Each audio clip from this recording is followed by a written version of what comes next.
Hello everyone, and welcome to today's InsideLocal webinar. I'm Myles Anderson from BrightLocal. I'm joined today by four incredibly well-known, renowned local search experts. And today's topic is the state of local search in 2018. I'm just going to introduce our four experts, do a little bit of housekeeping, and then we're going to jump into the agenda because we have got a fantastic agenda today. We've got these four experts with us, and I'm really excited to hear and to learn from their experiences and their knowledge. Firstly, we have David Mihm. David is, a very old hand in the nicest sense in local search. He's the founder of a company called GetListed.org, which then got sold to Moz, and he became the director of local search at Moz for a number of years. He's a co-founder of the Local U conference series, which helps train SMBs and SEOs in all things related to kind of local search. He's also the creator of the original kind of local search ranking factor study. And recently he started a new business called Tidings, which helps small businesses send emails and remove a lot of the hassle and the flack in kind of creating those emails so they can remarket to existing customers and grow their customer base. So welcome, David. Thank you very much for being with us today. We also have Dan Leibson, and Dan is the VP of Local and Product at the Local SEO Guide.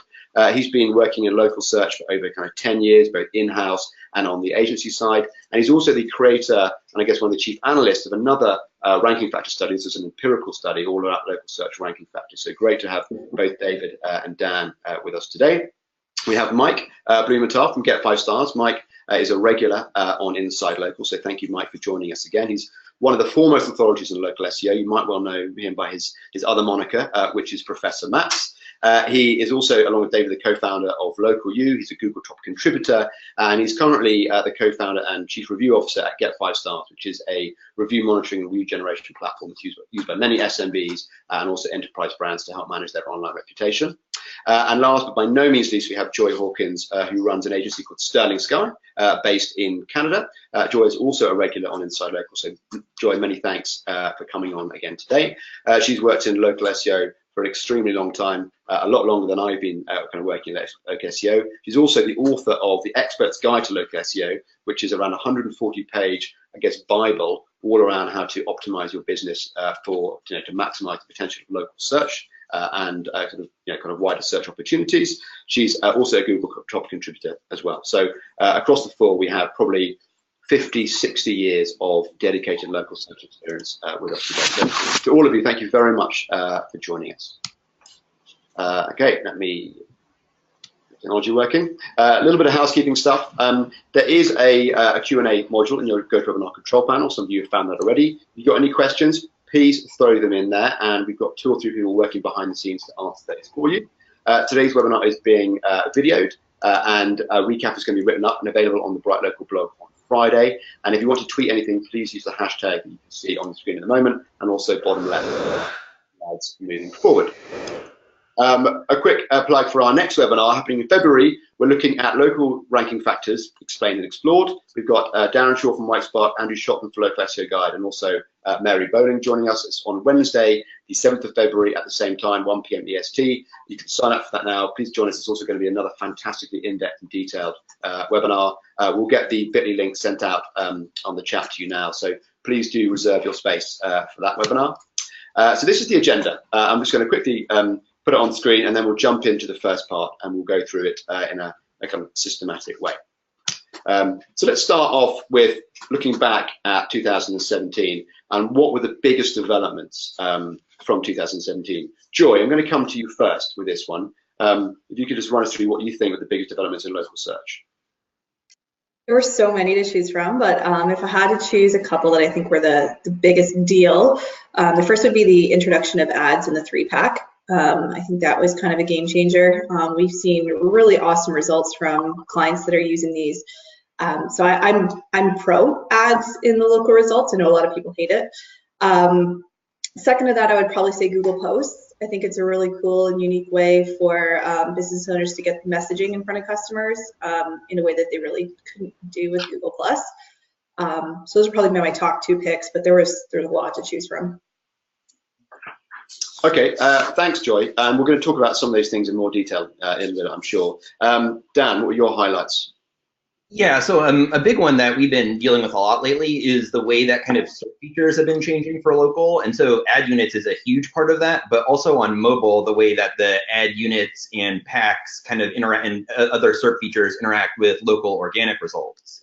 Previously, local organic results for our clients were a pretty good source of traffic, and we've seen kind of a pretty stark decrease in traffic, at least in terms of mobile organic. And we're gonna, I'm sure, get way deep into that later when we talk about kind of Google and Google My Business being kind of the homepage for an SMB and websites when it comes to local search. Okay, great. Indeed, we will. Mike? So I look at it a little higher level from Google's point of view. For the first time ever, they introduced a raft of new features that were both free and paid for the small business and enterprise in the GMB. I counted 9 major features, and Joy counted, I don't know, 180 medium and minor changes in her blog post. But this reflects a focus of Google at the highest levels, that local has been given the resources to roll out this many products in this short of time: posts, websites, messaging, Q&A, plus all of the ad developments. And in the ad world, what I see is a huge leap in the quality of AI and machine learning to be able to deliver low-end ad campaigns effectively in products like AdWords Express and local search, local service ads. Just to delve into that, why do you think the upper echelons of Google are putting such a focus on local? Because it's where their revenue growth is going to be coming from for the next 5 years to fund all of their alphabet endeavors and to keep their stock price up. It's why we're seeing advertising so prominent in local, but they also need the data. In the case of India, for example, which sort of skipped the traditional web, they built a very nice low-end web product, which they updated today, that attracts very entry-level businesses, that gives Google access to data. So I think it's the revenue and data, Google's traditional reasons, but now local is the lead in that, as opposed to a pawn in the bigger game of social or the pawn in the bigger game of maps. Local is now the lead way, and the relationship with small businesses and large businesses is how Google's going to do that. Okay, great. Thanks, Mike. David. Sure. So I'll sort of build on mostly on Dan's comment, but also Mike and Joy have highlighted this as well. Just the changing nature of the local SERP, and Dan mentioned that organic traffic had been from mobile anyway, had been declining for a lot of their clients. And I think it's important to note, like, that's not necessarily a sign that, your SEO campaign is failing, or that your clients aren't getting that visibility that they used to. It's just that more and more the interaction with a business and in some cases the transaction with a business is happening through knowledge panels or map results, or clicks to call or driving directions. All of those kinds of things are just as valuable, if not more valuable, to a business than someone visiting their website and reading a piece of content. So I think that's a really big shift that has been going on for some time, but I think has really come to the forefront this year. Rich snippets and sort of position zero type answers are part of the same trend. And so I think it's really important to keep that in mind, that while your website is still, I know we're going to talk about this as well, while your website is still a central element of a central and essential element of any digital marketing that you're doing, either for yourself or for clients, the website is really now almost a data source for Google, as opposed to a destination that all of your customers are going to be coming to. So I think that's a pretty important shift to kind of wrap your head around and at least start planning for a future in which this trend continues. It also really changes the way that you have to metric and do analytics around your site and kind of campaigns, right? Because to your point, David, right, we've seen kind of the decrease in mobile organic traffic equalize through kind of clicks to call, listings, and various other places, right? But you have to kind of gather and collate all those data sources to be able to even kind of pinpoint these traffic losses, to be able to explain that, there's not like a traffic loss happening. You guys aren't performing worse. You're just performing in other places. Exactly. And Mike's got a case study, I know. Oh, sorry, Myles. Didn't mean to interrupt. Go on. Mike's got a case study from Barbara Oliver that is just a sort of tip of the iceberg or canary in the coal mine type of example, where so many of her trackable new business leads are coming directly from Google. And so I think we're going to start seeing more case studies and new products that help identify those sources where those leads are coming from. So do you think that Google Analytics then is not able to kind of currently live up with the other developments of Google products in terms of the classic way that we track site traffic and conversions? It just has a limited view, and you need to integrate the Google Insights plus performance indicators from the website, plus information from Facebook and Yelp, wherever else you're getting significant traffic from. And you have to do it in a way that identifies critical actions on the part of the consumer. I think we're getting to a point in the industry where web views or likes are being put in the position they deserve, which is tertiary, beyond critical conversions that can be tracked. And so one of the things that Google did with API in surfacing insights, it allows larger organizations and companies like BrightLocal to better surface those KPIs in a way that are more easy to understand. So I think that's all good news. And maybe a question for Joy. Do you think that for SMBs, the world of online marketing or using Google, is it getting simpler or is it getting more complicated for them?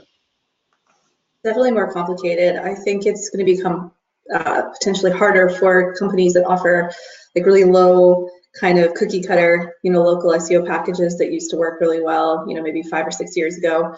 Starting to see a trend that they just don't work. It's better to, in my opinion, not charge a client anything and tell them not to bother if that's all they can invest, than taking, $300 or $400 a month from them and, just not really being able to do anything with it. Couldn't agree more. I think that the days of fixing a couple title tags and blasting out 20 citations as your standard package and then reaping the benefits without really doing much ongoing work, those days are gone. It's more competitive. The algorithm's more complex, and I think that if that's how your agency is operating, I think those things are obviously still really important foundational elements, but I'm not sure that's going to move the needle too much anymore. Okay, let's move on to the next slide, which is sort of pause and step with the discussion we're already having. So Google, will pay to play kill organic in 2018? And we can also kind of branch out a little bit kind of wider than this sort of topic. But I guess, Mike, what do you expect, is this trend going to continue with kind of Google rolling out more paid opportunities, and that's going to cannibalize organic traffic? So Google, as a stock-held company, needs to show increasing returns for a number of reasons. They need to keep their stock price up so that their engineers feel appropriately compensated. They need to keep their stock price up so they have a flow of capital into the company. So they have a lot of pressure on them, as do all the players, to increase revenues. And local is going to be an area where Google's going to increase revenues in a ton of different ways. By the same token, there's this contradiction within Google that Dan brought up in terms of declining traffic through organic. Google lives and dies by the web. And so there's a very delicate balance they have to play to not kill the web while they're monetizing it.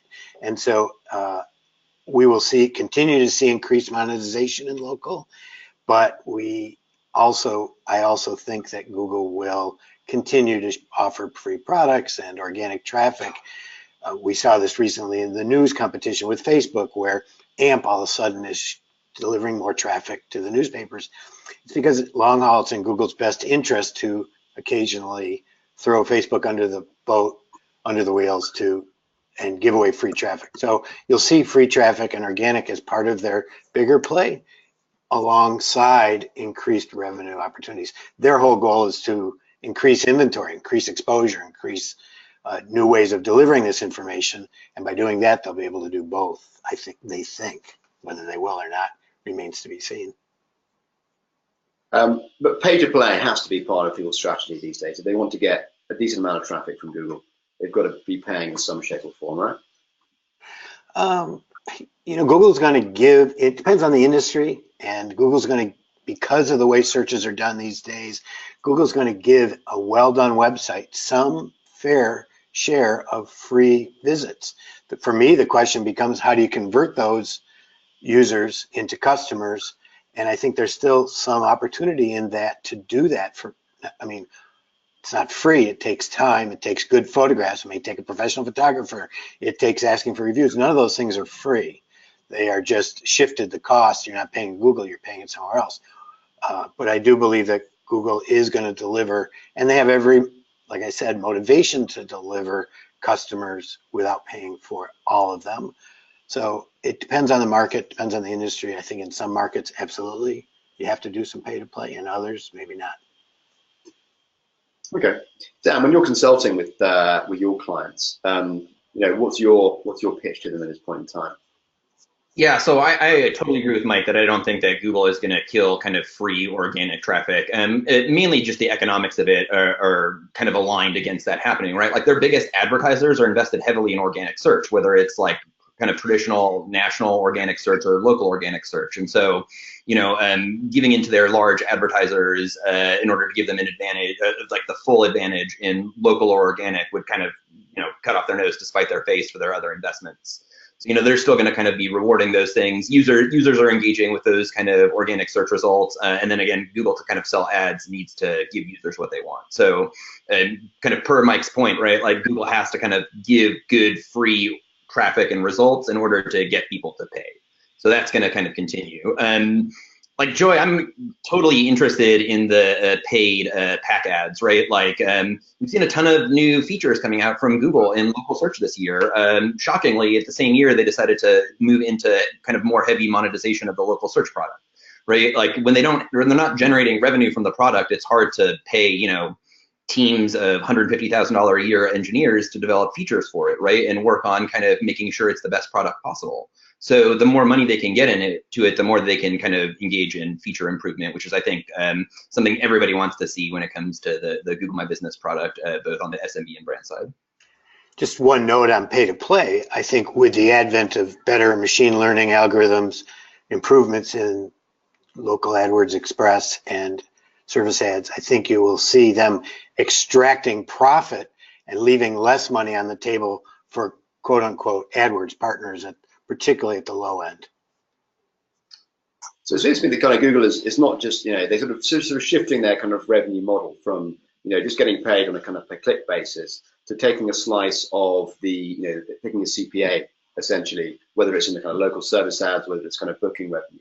David, why do you think they're doing that? If you think they see they can get more money kind of per unit essentially by going down that route? Yeah, Mike and I have actually talked about this in our biweekly street fight conversation on a few occasions recently. We both kind of, and Mike, I don't want to put words in your mouth here, but I think we both agree that local service ads kind of solve three problems for Google, at least three problems for Google. The first is they're actually in a lot of high spam categories with service area businesses where they've had trouble figuring out what a real location is and what's not, and by forcing people to pay, they can eliminate some of the spam. They actually increase the inventory because of the sort of carousel nature of these things and the sort of quotes from multiple bidders. They can actually monetize more from a single essentially a single paid click. And then the third reason is for voice search. And so I think local service ads make voice search monetizable for them by taking a cut of a transaction rather than saying, these are sponsored advertisers. Would you like to hear from them? They can say, we've vetted these 3 roofers. Would you like to get a quote from them without sort of inserting a very clear advertisement into a voice result, which nobody really wants. So those are kind of the three things that I see local service ads solving for them. And I see them rolling out in basically any industry that's a service area business with high spam over the next couple of years. I think you make a great point, David, right? That if Google wants to monetize voice, then if they control like certain features to kind of guarantee quality results, then that makes it easier for them to monetize voice searches versus monetizing, the real-time organic search algorithm as over, millions and millions and millions of queries all the time, right? Like that seems very difficult, right? But having a set kind of controlled unit that you can kind of work into voice search seems more manageable. Exactly. I would position Google's ambitions as beyond voice search into wanting to control and create local marketplaces where they can, like Amazon's doing with virtually every product, Google is going to do with every service or sale that they can, which is interject themselves in that sale. I think their ambitions are very broad, very large, and I think we will see more of them inserting themselves between the customer and the business, to some extent disintermediate the business brand by creating a more valuable brand that layers over top of them. And I think they will do that on a vertical by vertical basis. They have huge ambition, and you can't underestimate that at any point. And it's not just desktop, it's not just mobile, it's not just voice. They want a piece of every local transaction, and they're going to figure out, and they're up against Amazon and wanting the same thing. You can see that in the way that they kind of deal with kind of lead aggregators right now, or sites that work to get in between a business and its customers and sell them the leads, right? Like those sites are having precipitous drops in traffic. Is Google kind of use them as less valuable search results? Which, if you're going to be a skeptic and like reading the Google tea leaves, it's like, well, Google sees that there's money to be made there, right? And may give users a better search result, which is an ad product that they control. Joy, if we look at the opportunities within organic, then where do you think the kind of new opportunities lie? What do you think search practitioners should be focusing on to kind of maintain organic traffic in the years ahead? Yeah, so my kind of strategy usually with local businesses is looking to expand the amount of different queries that they show up for, instead of trying to make it so you get people that are like, oh, I want to rank in 15 different cities and when they don't even really have a great presence in the area that they're currently in. So we've seen really good success from just taking a business and say they're a dentist, for example, and maybe they rank for the word dentist, but they don't rank for a lot of other queries. Making that a kind of focus, and building out more service names, product names, different ways people type things in. I think a lot of people fail to realize, like, I think it's 15% of queries on Google are new every day. So, the concept that there's like one keyword or two keywords that you should care about is just crazy, right? So that's kind of been a strategy that we found on the organic side that works well. But we combine organic with AdWords. We'll actually make it a requirement. Any business that we work with, we basically tell them they have to do AdWords along with SEO, for the main reason that it's like the best way to drive results and also get more information on what actual queries are getting conversions. I find a lot of SEO companies go after like, ooh, what search terms get the most volume? And then when you look, they don't actually drive the calls. You might be getting traffic to their website, but it's a completely informational query. There's no purchase intent. So we really heavily rely on AdWords to give us conversion data that we can then use on the SEO strategy side. What about snippets and answer boxes as the as the kind of prominent sort of delivery format for content in Google? Are you seeing much success in getting your clients into those? Into what? Sorry, you put up for the first part. Yeah, using snippets to get into answer boxes. Yes. So answer boxes are kind of, they're fascinating. Like, I love them, and I could honestly spend tons of hours just trying to achieve them. And it's really exciting when you get one. The only negative side is they drive a crazy amount of traffic, but they're generally not high converting keywords. So I think it's important for SEOs not to get too obsessed with them, because you can easily, spend all the client's time that month working on an answer box. And yeah, it might drive them a couple thousand visitors a month, but the conversion rate is really low for the majority of them. So I think it's good in combination with other things, because you do see conversions from them, but not nearly as many as more like specific keywords where a person's clearly looking for someone in their local area. Okay, I got a question about video search. I was reading the other day, YouTube is now the second largest sort of search engine, I think, overtaking Bing in terms of the number of kind of queries. SMBs making the most of the opportunity that video holds? David, are you getting? I would argue no. I completely agree. Video is kind of an underappreciated and probably under-targeted market by a lot of small businesses and SEO agencies. And one of the things that I like about video is that Obviously, everybody can now record one with an iPhone, not very difficult. And you can actually use the same content, the same type of content that's going to rank in these answer boxes will generally do quite well in a video, right? It's a lot of how to and what about, and how do I do this? What is the specific question that I have? And so giving a really good answer via video, typically is easier for an SMB to do than sitting down and, okay, now I've got to write a blog post and it's got to be structured in this format or whatever. But the conversational element of a video answer is going to be easier for them to develop, and then is also going to be probably have a better chance of ranking in position 0, which Joy is obviously doing for her clients. So I do like video as a good channel to expand into, and I think there's still an element of expertise on the agency's part in terms of identifying, to Joy's point, which questions are going to be are going to be recruiting real customers as opposed to sort of tire kickers. And an agency can really add some value there with sort of directing an SMB into areas of video content creation.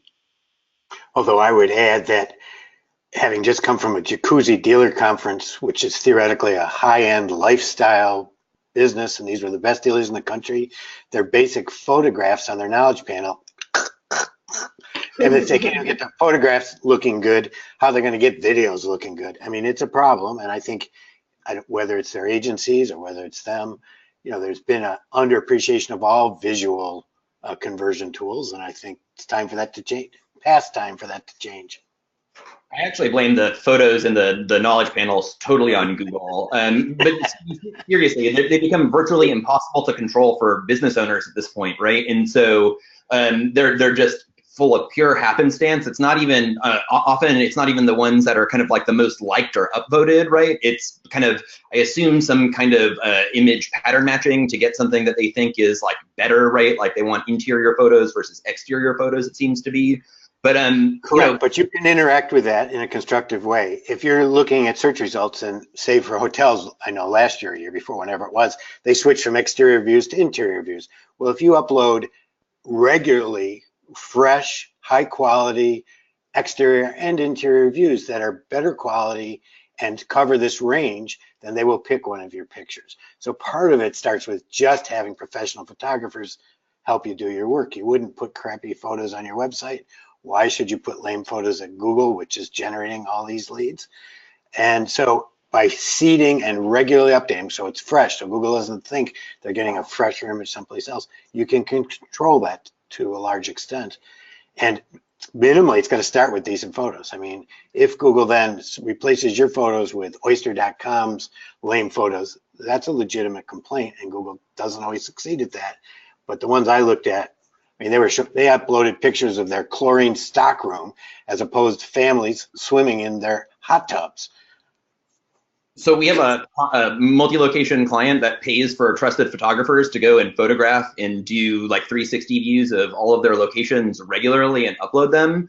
Google defaults to the ugliest inventory waiting room photos in virtually 90% of these locations, regardless of the cadence and kind of frequency of other photos getting uploaded. Like, in all honesty, we've thrown a significant amount of resources in trying to get some of these things to move with minimal results. It seems kind of really disconnected from what's happening on the GMB profiles in any way.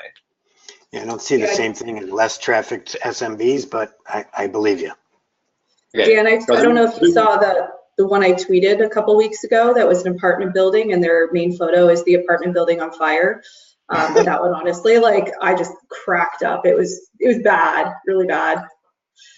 Guys, we're going to move on to the next topic, which is the SMB website a thing of the past? And so, with fewer clicks coming through from Google into website, therefore fewer actual users going to a site and therefore kind of converting from it, what is the role and the significance of actually needing a website in the future? Joy, you were talking last, so why don't you carry on? Definitely, you're always going to need a website because you honestly can't rank without one. I mean, you could, but it's very difficult and not for competitive markets anyways. The thing that people need to realize is that a lot of the conversions are going to start, they've already started not actually happening on the website itself. So it's just really important to make sure you have proper tracking metrics in place to track calls from Google My Business, please don't rely on Google My Business Insights. They're so wrong. But doing things like using call tracking to track calls from Google My Business and tracking calls, as they happen on the search results through like descriptions and things like that. I think that's going to be more important for people to do if they really want to know how much they're getting from their, online presence versus just using analytics. Okay, David, do you want to follow on from Joy?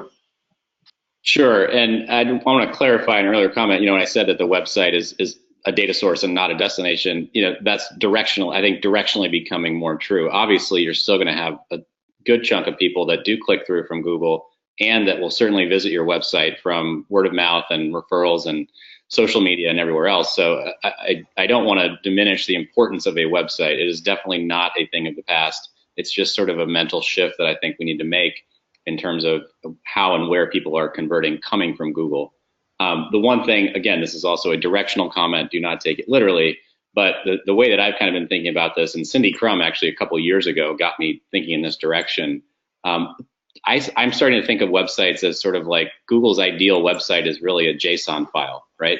They want as much data as you can present them in structured format that loads as quickly as possible, that they can easily, sort of incorporate into their knowledge graph and semantic index. And so to the extent that you can make your site load really quickly and answer questions, in a very clean, easy to understand manner, I think all of those things are what are really going to benefit you moving forward in this new world, quote, new world of knowledge panels and answer boxes. Okay, great. Dan, what are your thoughts on, and what your advice? I guess you obviously work also with sort of a lot of enterprise businesses as well as SMBs. Is your strategy shifting with regards to their website? It is. I'm actually totally hip with what David and Mike have been putting out on the SMB websites on their Street Fight interview series. I totally agree with the JSON data file, right? Like that is like your website powers lots of other things. Like you can think of it as a prominence engine for your business, right? Like it helps kind of drive all these other things you want to do well in when it comes to search.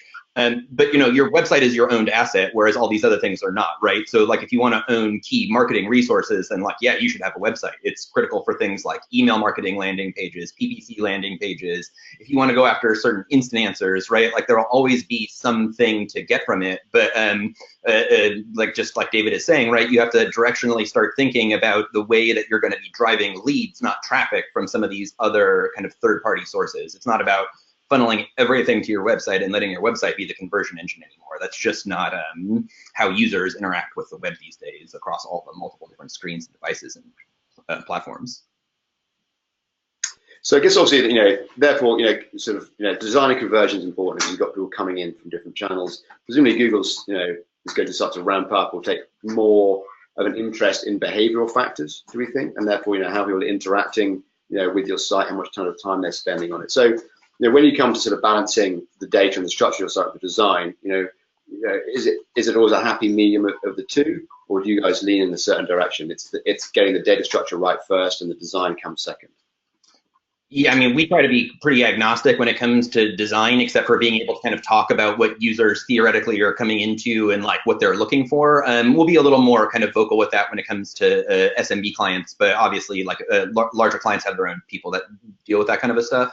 I think that, there's so much that can be done on the website that helps power some of these other things that we're talking about, like really tight structured data markup around a brand that has multiple business units that have different names, right, will help solve a lot of local search problems around branded name search, because Google can pull the structured data from the website and kind of see that, all the locations for a particular brand have a different name but are associated with the brand. It kind of helps move those things along. And, as long as Google is still looking at things like links and prominence as a way to kind of power various web features, right, the website is just still going to be incredibly valuable for that. And in order to attract links, you need to have things like content. And again, your website is going to be a better publishing platform for most companies, big or small. So, there's still tons of value to be able to be gained from a website. Tons.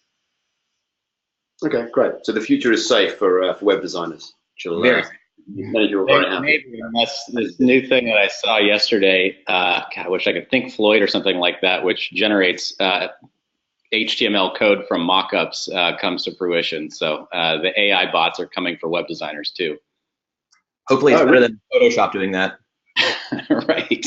So I would just add one. I so far I've agreed with everything, and this is not a disagreement. This is confirmation. You know, in the case studies I've done, 70% of the conversions came from Google, but 25% came from the website, and that was 10 times greater than Yelp and maybe 8 times greater than Facebook.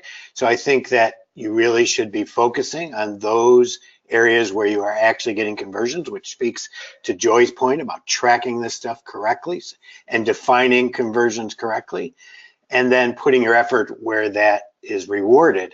I think a lot of times people think that, oh, Yelp is, because they make so much noise in the marketplace, they're actually contributing a lot of new customers. They might be in some places, they might not be in others. You just need to understand that and then act in proportion to the benefit. Check out Andrew's regularly reoccurring tweet segment about how many visitors we're getting to our Yelp profile to see how it works for some businesses. We still have one. Several years in, one. But that one customer supposedly made you $800,000, right? Oh yeah. Their ROI. Yeah. Joy, you said that you don't trust the GMB insights. Do you want to give us a little more sort of color to that comment? Yeah, well, there's 2 different case studies that I've done or looked at where it was wrong. So one is posts. So we started using posts for clients shortly after it came out, and it's kind of like disheartening because you'll look at the metrics in there and you'll be like, oh, okay, got all these views, but like no engagement, no clicks, nothing. And then when we actually started using UTM parameters in the URL, analytics would tell us, oh, there are actual clicks happening on these posts. So something's wrong there. I don't know what. I brought it up to Google a few times, but to my knowledge, they haven't fixed it. The other one was calls. So people don't realize this a lot of times, but the calls that show up in Google My Business are not the number of calls that you actually got from your Google My Business listing. They are the number of people that clicked on the call button on mobile. Doesn't actually even mean that they called you. They could click the call button and not complete the call. But Google has absolutely no way to know if they completed the call or not. They don't, they can't tap into your phone line. So again, we've gotten around this for clients by actually using call tracking on their GMB listings, and it allows us to see like what happened with the call, record the call, is the call quality good? All kinds of really valuable metrics that a lot of people just are clueless about. They don't know what's actually driving the customers, whether it's organic, whether it's Google My Business, whether it's AdWords. And when you're able to tell them, usually the result is good. So it's very important, like every marketing company should do that. And I would add a little bit of nuance to Joy's answer is that they don't always overcount. They sometimes undercount for privacy reasons. They may ignore a whole batch of driving directions or calls because they're coming from an area that would divulge the person's identity. So they also have a tendency to undercount. The biggest problem with Google is they're not transparent about any of this. So it's very difficult to know. Okay, yeah, I don't know if you're getting to Yelp later, but Yelp does the same thing. They give you like the number of calls, but they don't give you any details, around that. And it's the same thing. It's mobile clicks. It's not capturing anything that happens on computers as well. So unfortunately, they fall into the same boat as Google in that aspect. I'm actually doing a case study right now on Yelp ads that I'm going to be publishing in next month. And it's enlightening. No, it's enlightening. Let me tell you. What's the cost per acquisition on that, Joy? Oh my God, I haven't calculated it yet, but we are tracking every call off Yelp. Then I'm taking the percentage that it increased in volume, basing it before they started the ads versus after, because not every single call that's coming from the Yelp listing is obviously because of the ad. They have a ton of reviews and they get organic Yelp traffic too. So we're actually segmenting out how much we think is coming from ads based on their volume before versus after they started doing advertising. Yeah, it's not looking good. Let me tell you, I'll have all the numbers, but we're comparing it to their AdWords account just to see. And like Yelp is, ridiculously more expensive. I spent 3 years on Twitter looking for somebody to give me that data, and I couldn't find anybody that had a successful ad campaign. So yeah, I haven't either.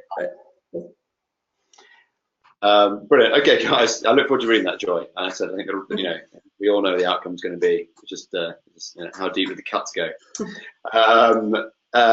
So there's also talk about the kind of mobile first algorithm kind of coming out this year. rather dramatic in the title of this one. Does mobile first algorithm spell disaster for SMBs? So I think maybe for those people who are not necessarily familiar with the kind of this announcement by Google, maybe we can give you a little bit of backdrop to it. So Dan, maybe you want to kind of explain, what this, what's going to happen in 2018. Sure, like at a super high level, allegedly in 2018, though every time Gary talks about the date for the mobile first index, he keeps pushing it back. So maybe 2018. So at a high level, Google crawls all URLs on the desktop and uses a desktop crawler in order to kind of render the pages and understand how to index it. They're switching that entire system over to their mobile crawlers. They've been crawling with their mobile crawler first, but it's like hyper complicated how they're splitting between the two systems now in order to populate their index. So they're just going to move to looking at the mobile web is the primary way they look at the web versus the desktop web. And allegedly, according to, I've seen Gary talk about this a couple times, he has repeatedly said that they're looking for a, quote, neutral launch and the most neutral launch they can. So I would expect it to be very similar to mobile get-in where nothing happens, but, we'll see. I totally agree. Gary is at Google. Oh, sorry, go ahead. Yeah, Gary is at Google, yeah. Okay. Sorry, David. I was just going to say this whole thing seems like a complete red herring from Google. I feel like their entire worldview is framed by mobile, and so the fact that they're going to maintain two different indexes just seems a little far-fetched to me. And I think that I would definitely design my site to convert on mobile and capture as many desktop people as I could, unless I was in some obscure B2B industry where desktop was really the main driving factor for conversions. But I think it's a waste of mental energy to try to figure out, well, how am I doing on desktop and how am I doing on mobile in these two different indexes? Just focus on mobile unless you're in an industry where desktop is your heaviest traffic. Yeah, I was just going to add, if Google announces something ahead of time, it's usually not important. I found the most important things are things either they don't even talk about or things that they maybe talk about after they happen. I remember the Chrome thing that happened last year. Everyone was freaking out thinking that people are going to get these like huge warnings in their browsers for non-secured sites. And when I first spotted the first one for a business, I was like, really, this is it? Like I was expecting something a lot scarier after getting that email from Google. So I just kind of learned to discount stuff if Google announces it ahead of time. I guess they've announced they want businesses to develop sites for mobile because that's where the most of their search is based on. So they're kind of giving you that information, so they encourage you, down the path to make that change. We've all got the message over the past several years that that's what they're looking for, right? Like, I'm really skeptical that it's going to start having a serious impact on the way that search results are ordered at the drop of a hat. I'm just very skeptical. So then you don't think that in 2018, SMBs, who I'm guessing many of don't have, recently built sites that are, have taken mobile into mind, they're not going to suddenly have traffic just fall off a cliff? My bet is it doesn't launch in 2018, quite honestly. That would be my take. But if they haven't built a responsive site at this point, they've been losing conversions right along. So what's worse than that? I mean, losing conversion is losing conversion. So, I mean, every business should have a responsive website. As David said, it should, first and foremost, should convert well on mobile and then scale to the desktop. But I would be a whole lot more worried about whether my website was converting than whether Google's bringing out a mobile first index. I mean, if you're not working with a mobile first designer, like you should start now, right? Because that's been the design community for like the past 6 or 7 years. So you're quite behind the time on that end. Yeah, I agree. Do you think enterprise businesses are better set up at this point in time than most SMBs? Do you think they've got their act together, or do you think some of them are too big, too monolithic to have made that change? I mean, I personally think they're way worse off than SMBs in all honesty, because they have these huge technology investments that are weird, disparate platforms. Some of them are still on MDOTs and have like these two setups. It's very, they have very like complicated technology setups and investments. And I think that that's like part of the reason that the mobile first index is likely not going to launch, because there are some brands and like websites that Google would want to serve high in search results that were they to like kind of penalize sites by how their mobile performance was, they would be hurting the sites that they want to rank, right? It just doesn't seem like a smart business decision for them in all honesty. And in areas of data integrity, and David and Dan can probably speak to this better than I see these companies having huge trouble just assembling a canonical list of locations.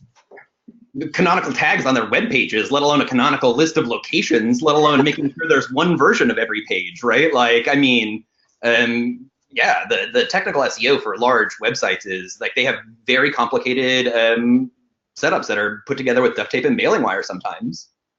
Yeah, and even internal sort of business logic in many cases makes these things either very difficult or impossible to actually resolve with a single canonical answer. So yeah, I generally think that that's right. That from a technical standpoint, anyway, that the SMB has it a little bit easier than enterprises.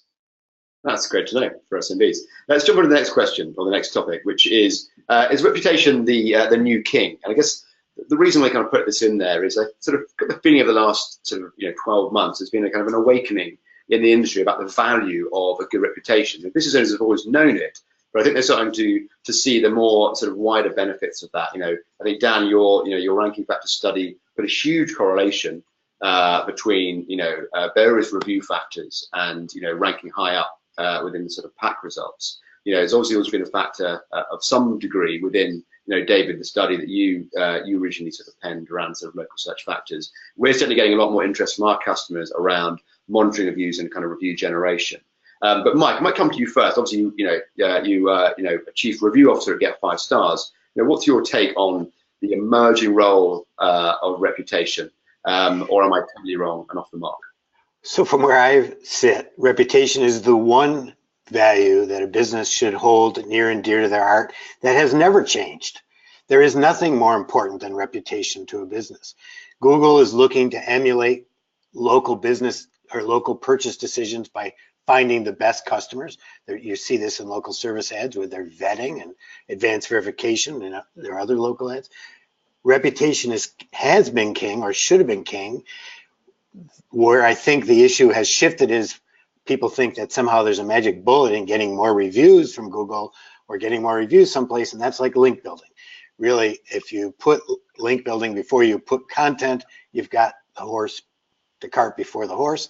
It's the same with reviews. Reputation has always been important, will always be important, and should be the prime focus next to brand of every business in the world. And how they go about that should be improving quality and then putting in place a program to make sure that their reputation is reflected accurately online. But so I don't see it as, now, given that, Google certainly has emphasized rich snippets, for example, and if you do a brand search now compared to 2 years ago, you'll see many more organic results with rich snippets on them.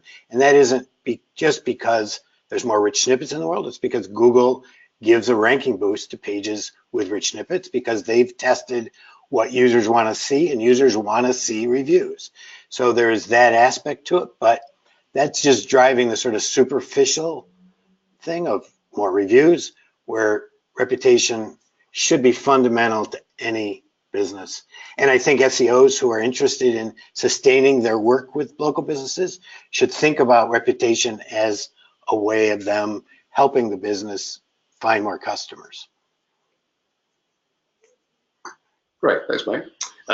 Joy, do you have more clients talking to you about reputation? Is it something that you typically offer as part of your consultancy? Yeah, reputation is huge for local businesses. Well, I'm sure for every company, but Google definitely puts an emphasis on it. We use Get 5 Stars for all of our clients, so shout out to Mike, and find it to be extremely useful.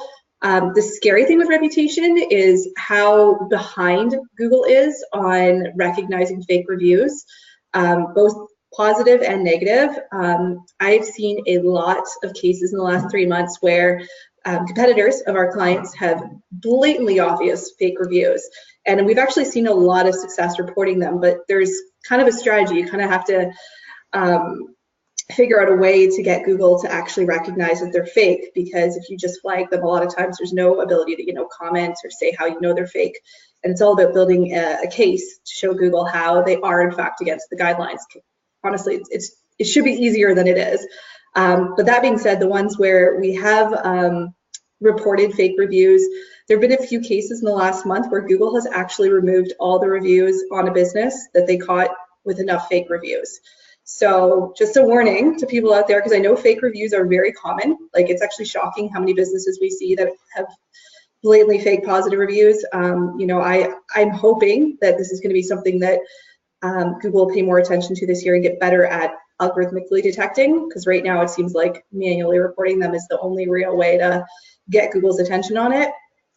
But second to that, also negative reviews are another spam problem, because, you know, you'll get people in the forum all the time that are like freaking out because they had like 15, you know, 1-star reviews come in on one day, and they're trying to prove to Google that these aren't customers, but it's hard to prove, because how do you, you know, prove someone's identity, right? So I'm actually Google proud to say standard this. isn't even whether they're customers or not, though. Yeah. Google standard is whether they've interacted with the business. Right.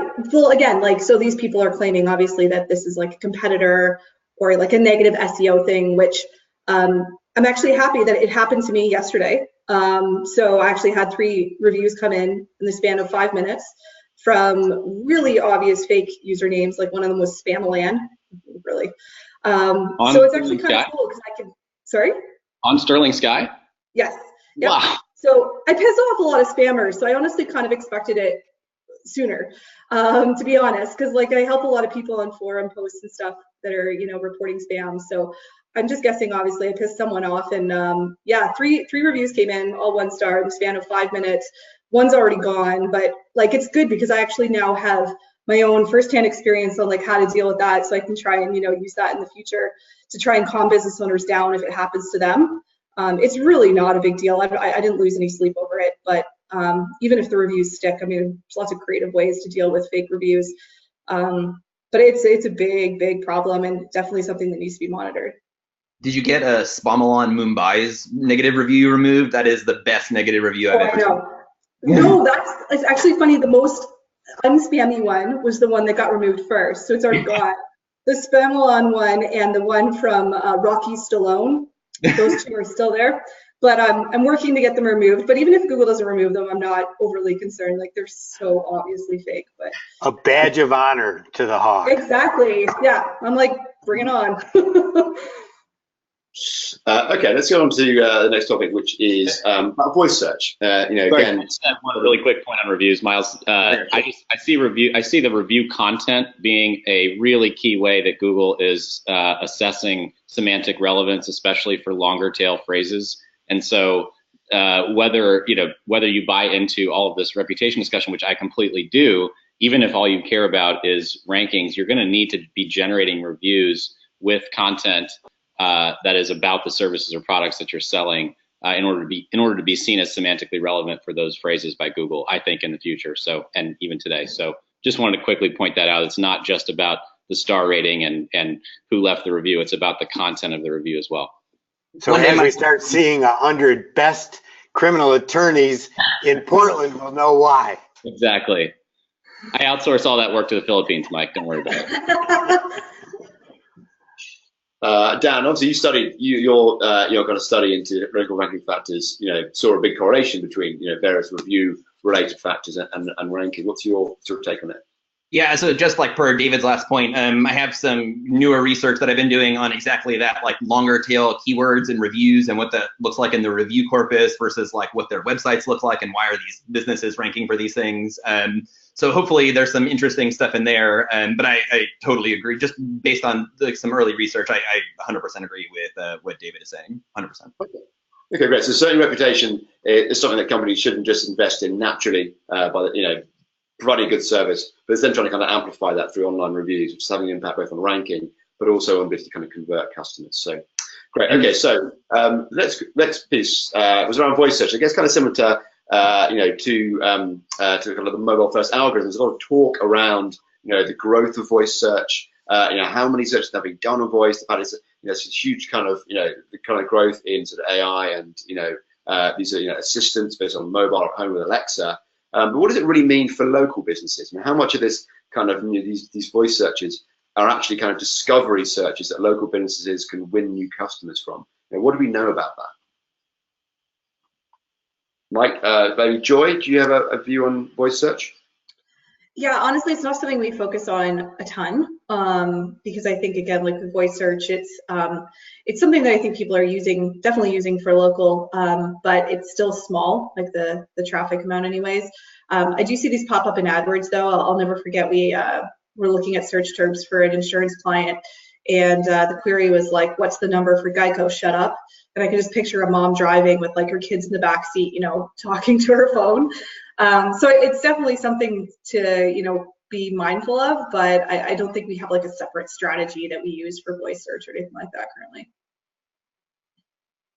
Okay, David, what's your view on the rise of voice search and its relevance to local businesses? Yeah, so I'm guessing that I'm the most bullish on voice of any of the panelists. I think you won the vote. David's the most bullish. Dan voted. Joy voted. You're the most. So, and even with that said, I think it's really early on right now, and I think at this point it's most important to be aware of the concept of voice search and the kinds of results that voice will return. And so I don't know that I would necessarily be doing anything different for voice right now than the same kinds of things that Joy's doing for her clients around you know, featured snippets and answer boxes and position zero. I would just be aware of the moves at Google and Amazon, and that's a topic, you know, up for its own discussion. Is that I do think Amazon is going to be a major player in voice. I think that the quality of Alexa results right now is more or less irrelevant. I think the big thing is getting the device in people's homes and getting people habituated to that behavior. So I do think Amazon will be a player in voice generally and local voice particularly. So just to be aware of that. And I think, you know, 2020, 2021 seems to be the year that a lot of analysts think will be a tipping point when voice will really be something. But I think we had a discussion on Twitter a couple of weeks ago. Dan, you were part of it, and Andrew Shotland and Mike and Greg Sterling. It was a pretty good, lively Twitter discussion about you know, the kinds of results and the kinds of searches actually that voice makes the most sense for. And I think that that's really what I'd be thinking about is how do I solve a consumer problem better through voice than my competition? And whether that's something that you do on your website, whether that's partnering with prominent skills on Alexa or some of Google's new, you know, sort of command type behaviors on Google Home. That's kind of what I'd be thinking about strategically and conceptually. I'm not sure there's really a tactical imperative right now just yet. The one tactic that might work would be, if you're in the right market, is local service ads with Google. Those are the ads that are being focused on with their home product. But I see the market so fragmented from a marketing point of view. The reality is that the bulk of voice still is Siri. Probably 65% of all voice commands are coming out of Apple.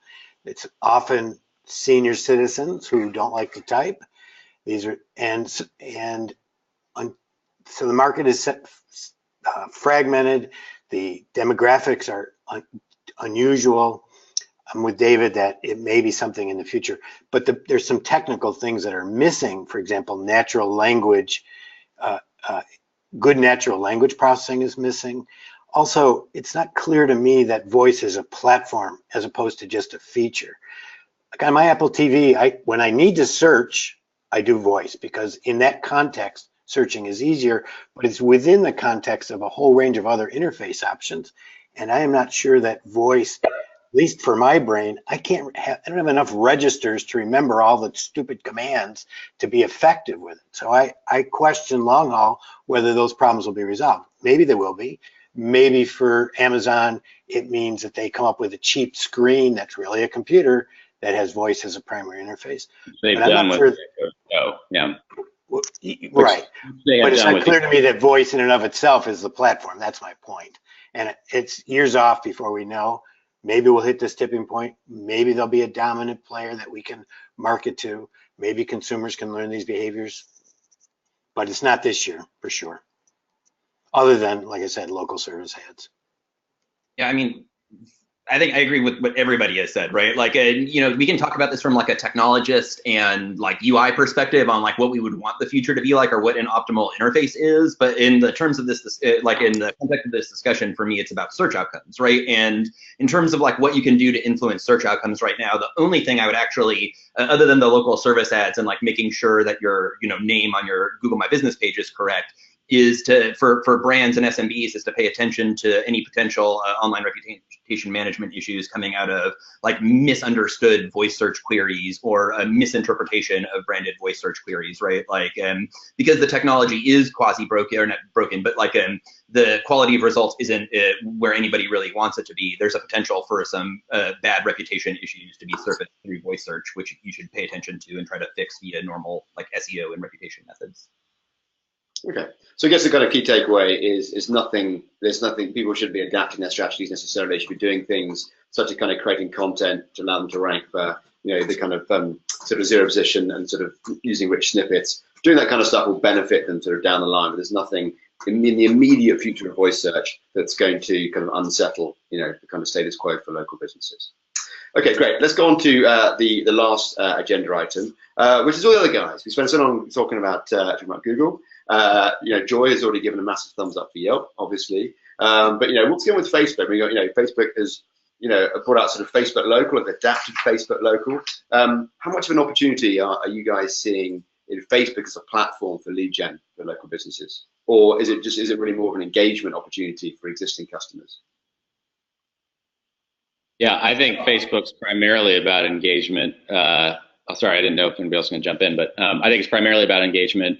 I think that, you know, the changes that they announced last week around sort of removing or limiting your feed now to sort of personal friends and family as opposed to businesses, you know, signals the direction that Facebook is becoming even more pay to play if you're trying to use it as an acquisition platform. So, you know, still, I think Facebook is a great place to be sharing content, in particular, sharing content that's going to provoke discussions.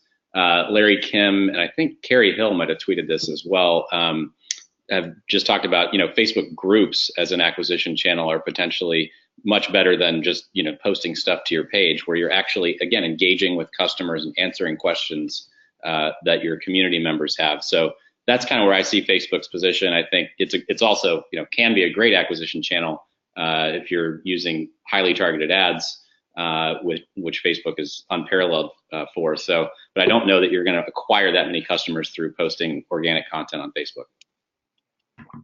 Yeah, I was literally about to say the same thing. My sister, her husband started a handyman business this year, and she has booked him up, I think, 3 months in advance solely from posting in Facebook groups. She targets the mom-to-mom kind of groups, which there are dozens of in any community. It's amazing how many posts are in there of like, hey, I need an electrician, or I need a plumber, or this or that. Who do you recommend? So she responds to those, but then she also, you know, posts pictures and things of projects he's done. And you gotta be careful. You gotta look at the rules of the group. But I mean, it's insane how much she's been able to book up traffic and jobs for him just through Facebook groups. Like, really good channel. One of the things we're seeing at Get 5 Stars is that Facebook, I did an analysis of reviews per location per month over the course of a year. And at the beginning of the study, Facebook and Yelp were each generating 1 review per location per month. By the end of the year, Facebook was generating 1.5 and Yelp was still generating 1. So we're seeing Facebook taking off in the review space. Google is honoring that by often showing Facebook higher on brand searches than they show Yelp. So we see Facebook making some play in the reputation space that I think primarily is squeezing Yelp, relating back to the previous conversation in that regard.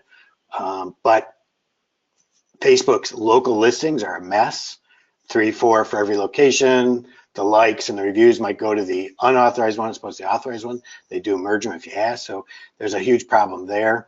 Their local app, which is kind of interesting. It's one of the few apps from Facebook I use, which is events, restaurants, and bars. Not because of the bars or the restaurant, but because of events. I actually take a look at it. I think the app has potential, but like many things with Facebook, they've had potential for years, but you get tired of saying how much potential they have.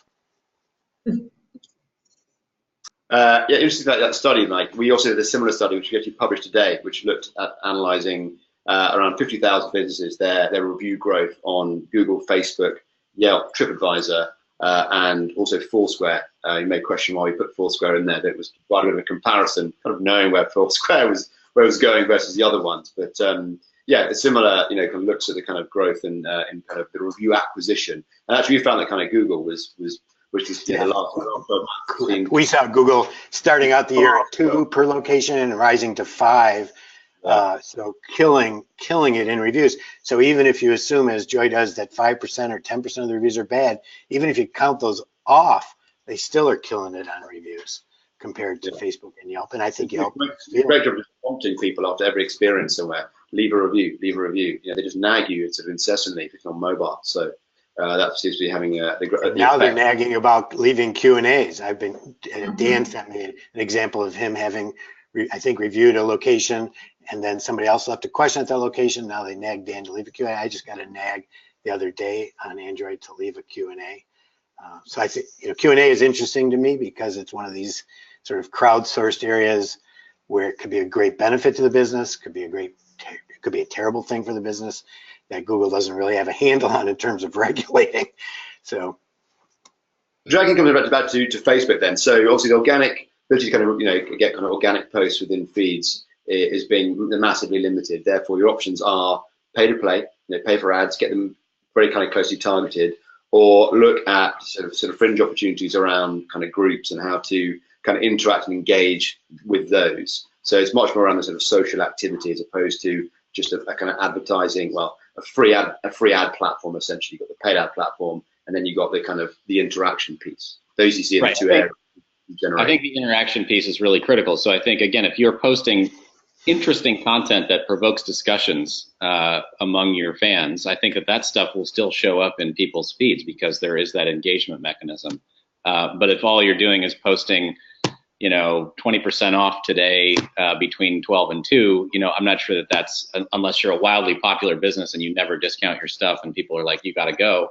I'm not sure that's the kind of post that's really going to get shared too often. So I really like Facebook as like a great source for using it as an advertising platform for kind of full funnel content, right? Because one of the great things you can do, as everyone has said, is they have kind of some of the best demographic and psychographic targeting like around. It's just so robust, especially depending on if you're in a large metro area or targeting kind of a robust social group. There you just have tons of options, and so you can tailor content to those groups at various points along your purchasing funnel, and then move them to some owned or third party asset elsewhere in order to kind of drive conversions or later engagement, right? And so leveraging the thing that Facebook does the best, it's user targeting, right? And other things that other platforms do better can kind of get you a really good tight marketing funnel.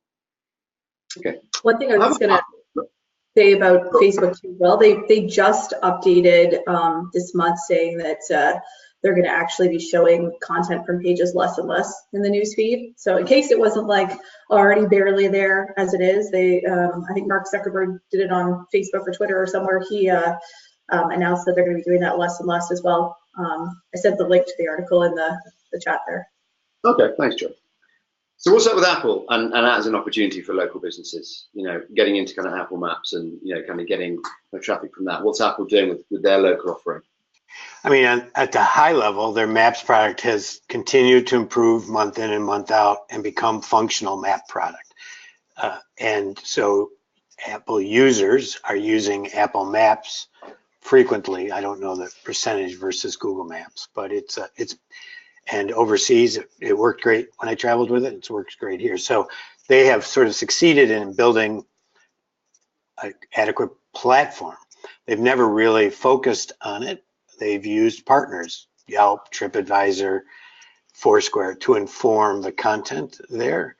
I think I think that's probably the play for most people, is to make sure your Yelp profile has got reviews and good photos. And that's about as good as it gets. Part of the issue is it's dark traffic. It's hard to quantify how many of those are converting. It's very difficult to go into Google Analytics and work through the questions you need to work through to see how many Apple users are converting and where they're actually coming from. So part of that is that it's dark. I do believe that we're seeing traffic. It's just hard for me to nail it down. Maybe it's my lack of understanding of how analytics works, but it shouldn't be that hard. It is. We tried desperately to get a tracking parameter into various Apple Maps URLs. Never happened under various ways of trying. And so, yeah, totally dark and really, really difficult to kind of expose at this point. So there aren't many opportunities. Essentially, it's have a kind of have an optimized Yelp profile that'll get built into Apple, and you just have to accept the traffic they send you and not worry too much about it, because actually you kind of end up sort of chasing your tail.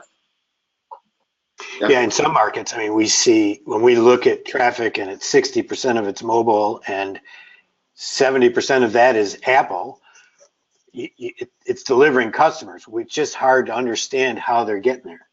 We don't know if they're coming through Google search or if they're coming through the Apple app or exactly how they're getting there.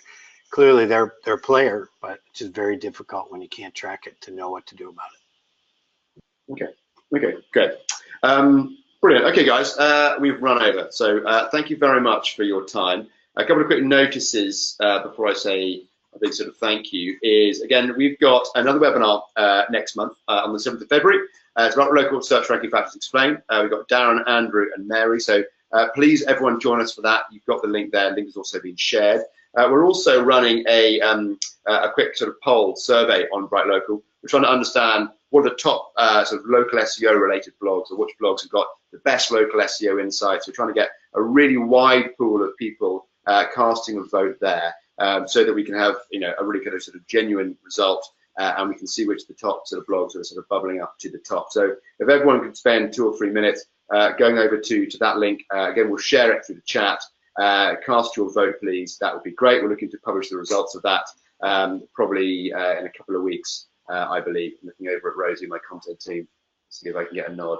Yeah. A couple of weeks is the plan. But the more people get voting, the more useful a resource it becomes. So hope to see you next month on that webinar. Also vote. And today, thank you to everyone who has stayed with us for the course of this. Special thank you to the 4 panelists. You've all been amazing. It's been fascinating and interesting. This has flown by incredibly fast, and we will be doing a write-up of this as well as doing a quick edit of the video and publishing that onto the BrightLocal blog on Friday. So if you want to kind of a recap of that, please look for it there. A quick final thanks, guys, and to Joy. A real pleasure talking to you again. Thank you very much for sharing your time and expertise with us, and we hope we'll see you back on InsideLocal again at some point in the future. Have a great day, everyone. Thanks, Myles. Really enjoyed it. See you guys.